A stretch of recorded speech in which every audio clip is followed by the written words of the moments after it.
According to InfoTrack, 53% of Kenyans say Kenya is heading the wrong way, while 44% say it is heading the right direction.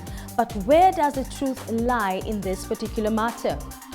Also in today's program, the opposition is threatening to sue over snubbing of the Okoa Kenya initiative.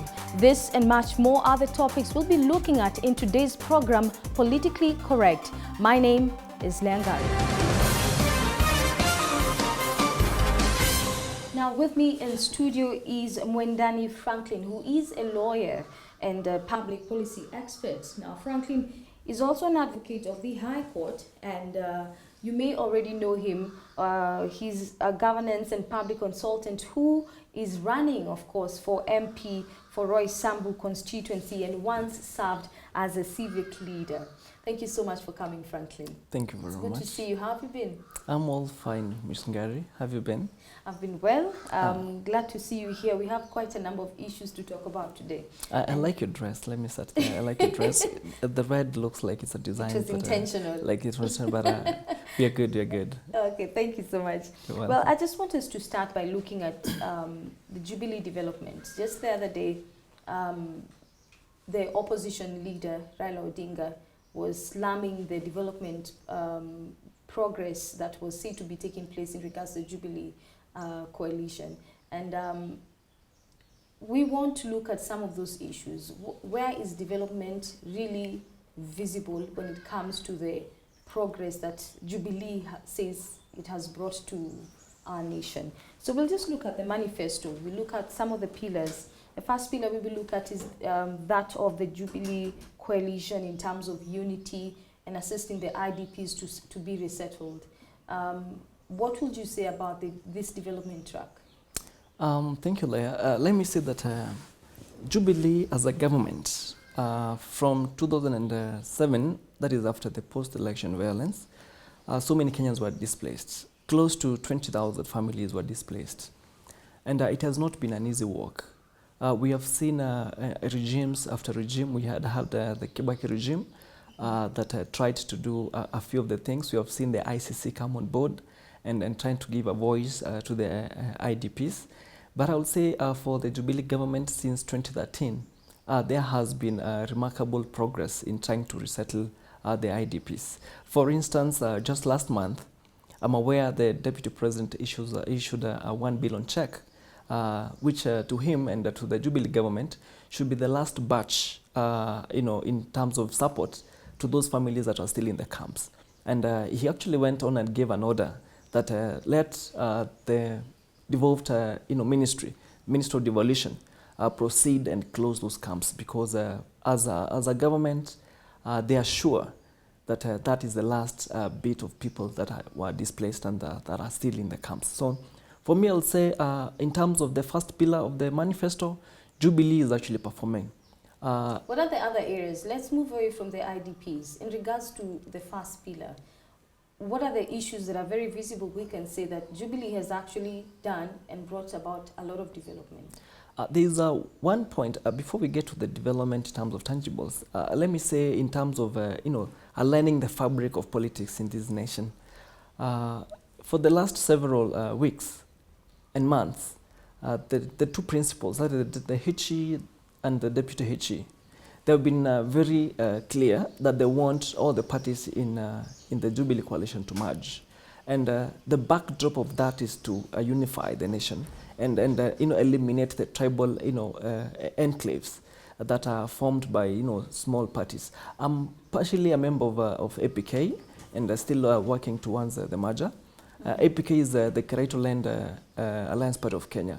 But I support what my party leader is doing. I support what the president is doing, and I support what Ruto is saying, that let's come together as a nation in one mass party, and let's move forward towards maybe 2017 and 2022 as a single party against all those others. Now, in terms of development, the Jubilee government has spread out its investments in terms of infrastructure.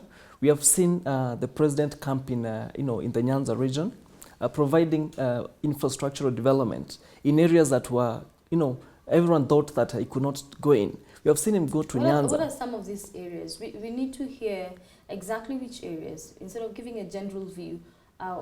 Make it a bit clear to us what exactly Jubilee has done so far in terms of infrastructure, in terms of bringing the country together in unity, and so forth. Just last week, Leah, the president issued a 400 million check to the Kisii county government for the development of the hospital.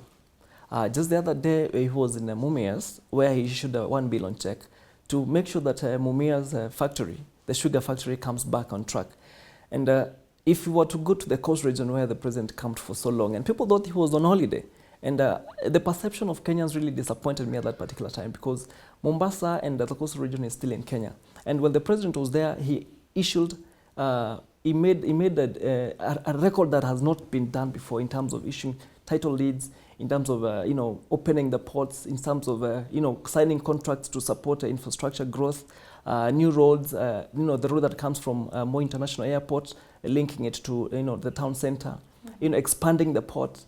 All these infrastructure development layer are not skewed in areas that are presumed to be Jubilee strongholds. These are areas where the president has actually invested so that the nation, not the supporters of Jubilee, but the nation can feel the government in terms of development. Well, frankly, let's look at land reforms. There's been a lot of issues surrounding land. Yes.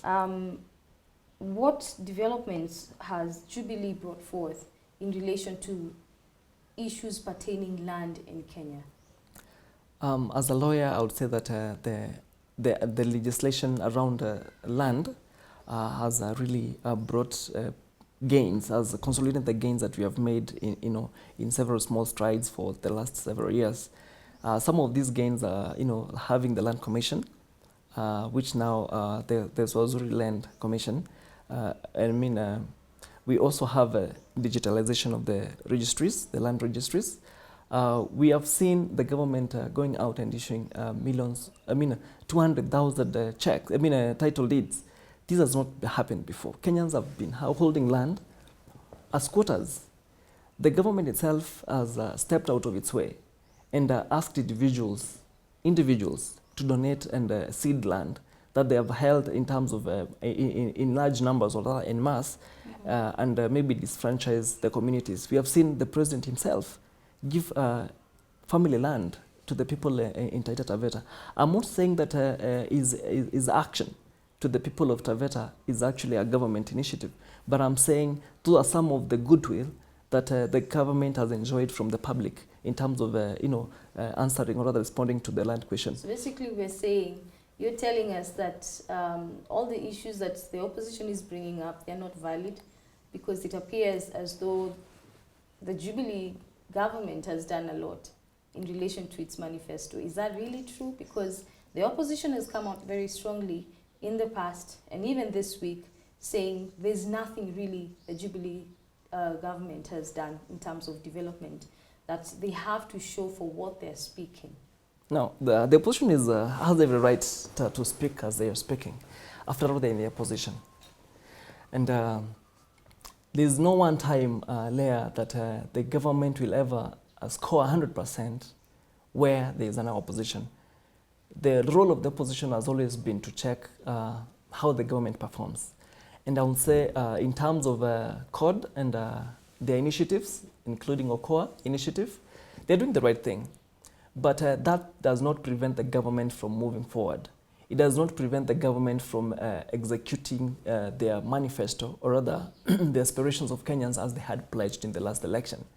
For instance, in terms of corruption, in terms of education, in terms of health, whereas there are issues that needs to be addressed, and whereas there are instances where we have seen government agencies failing, I would say that the scorecard of Jubilee that we just saw the other day being discussed at KICC is actually a positive index that Kenya is moving forward, irrespective of what the opposition might be saying to be saying. So how about infrastructure? That's another pillar. What developments are we able to see right now in terms of development that Jubilee has actually embarked on and proceeded to fulfill? Now, Leah, I'm saying this with a big, big smile. because Kenya has witnessed, for the last 10 years, Kenyans have witnessed massive infrastructural investment. From the Kibaki regime, where we saw the superhighways, where we saw other targeted investments like the Konza City, which is supposed to be a techno city, the LAPSET project. All these projects, when the Jubilee government came on board, they took the projects as their children, just like their lab child.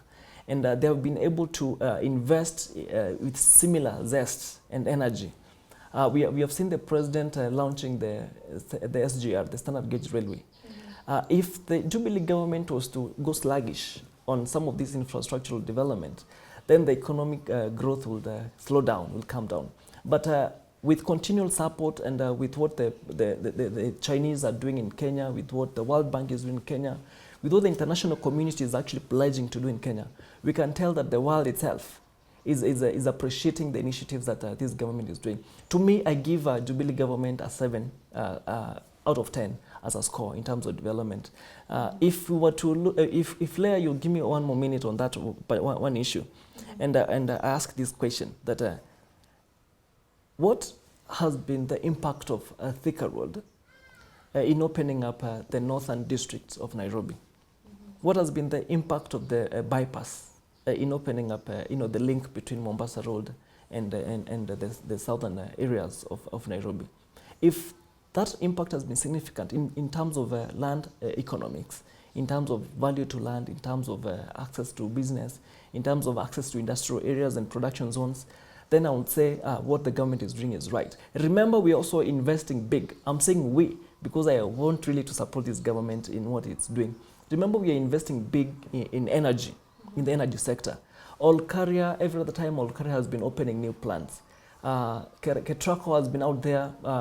CS Ketera has been very much on the ground, trying to make sure that all the primary schools are linked to electricity. And if Kenyans are able to access energy, if they are able to access infrastructure, if they are able to have good roads, then I assure you, Leah, that in the next 10 years, we shall not be the Kenya that we have today. We shall have a Kenya that has moved forward and beaten, rather stood out, not only in East Africa, but also in Africa itself. Well, it sounds like Jubilee is doing a lot, but I have a question for you. Do you think, because there's a lot in the manifesto, Jubilee's manifesto, of course, we can't touch on everything in the manifesto, but just giving it an overview, all right? So my question right now is, do you think that the pledges they made in their manifesto was realistic for the time frame they had of 5 years? Thank you, Leah. That is a really political question because the term of office is 5 years, I agree. But in terms of planning, you have to plan for posterity. You have to plan ahead. Kibaki left us with the Vision 2030. I was only in office for 10 years. The Vision 2030 came it was actually launched towards the end of the first term in office. We are still trying to implement some of those, pillars, rather articles that Vision 2030 carries. Now, if the Jubilee government came in and had just a few, proposals to the Kenyans, maybe the laptops and maybe infrastructure and energy, that will be work that was done yesterday, and then we have nothing else to talk about. But in terms of planning and as an expert in governance, I'll tell you, planning for future and for posterity also helped in budgetary allocations. So it also helped in allocating, spreading cost and liabilities, and that is what the Jubilee government has done. So are you saying that some of the pledges that were made might not be fulfilled before the tenure is over? They will have to be fulfilled by the next government? Some of those promises that the manifesto carries are not strictly for a 5-year term in terms of time period, but they are the stages of implementation. Some are to be carried within these 5 years, and others are to be carried to the next term in office. For instance, the rollout of the laptop project. When the government started the rollout of the laptop project, remember our primary schools, most of them did not have electricity.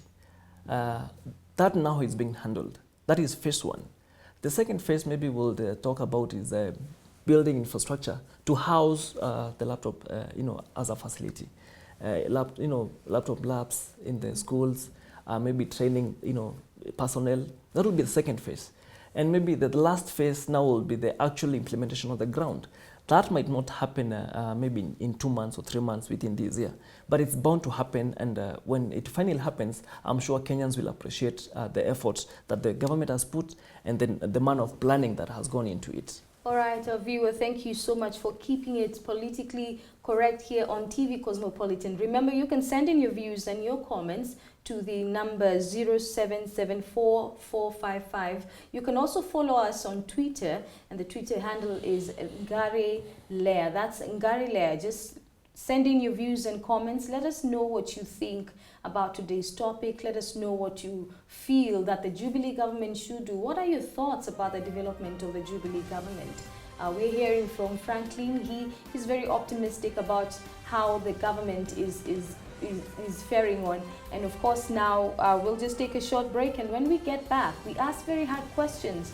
Why Kenyans feel that the country is headed the wrong direction.